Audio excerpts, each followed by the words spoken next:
আপনি যদি দ্রুত রেগে যান, তীব্র রাগ যদি আপনার সম্পর্ক, কাজ বা মানসিক শান্তিকে নষ্ট করে, তাহলে প্রতিদিন নিজেকে মনে করিয়ে দিন, আপনি রাগের গোলাম নন, আপনি একজন নিয়ন্ত্রিত ও শক্তিশালী মানুষ। রাগই আপনার গোলাম। রাগ না, শান্তিই প্রকৃত শক্তির পরিচয়। যে রাগ নিয়ন্ত্রণ করতে পারে সে নিজেকে নিজেই জিতিয়ে দেয়।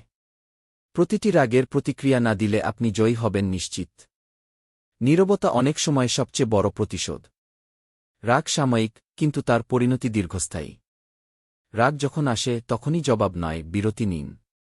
যারা বেশি রাগ করে তারা সবচেয়ে বেশি কষ্ট পায়। রাগে নয়, ভালোবাসায় সুসম্পর্ক টিকে থাকে। রাগের মুহূর্তে বলা কথা হৃদয় ভেঙে দেয়।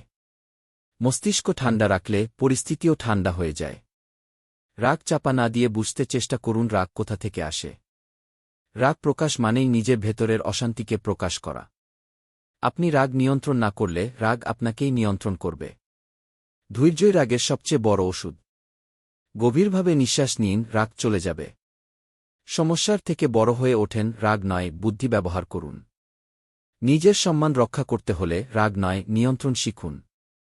রাগ কমলে সম্পর্ক বাঁচে, হৃদয় শান্ত থাকে।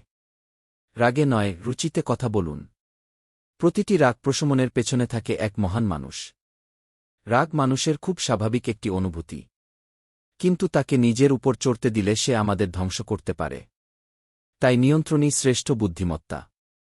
আজ থেকে আপনি নিজেকে বলুন, আমি রেগে যাব না, আমি বুঝে উঠব। আমি প্রতিক্রিয়া দেখাব না, আমি শান্ত থাকব। ভিডিওটি ভালো লাগলে শেয়ার করুন, যেন অন্যের জীবনেও একটু শান্তি আসে।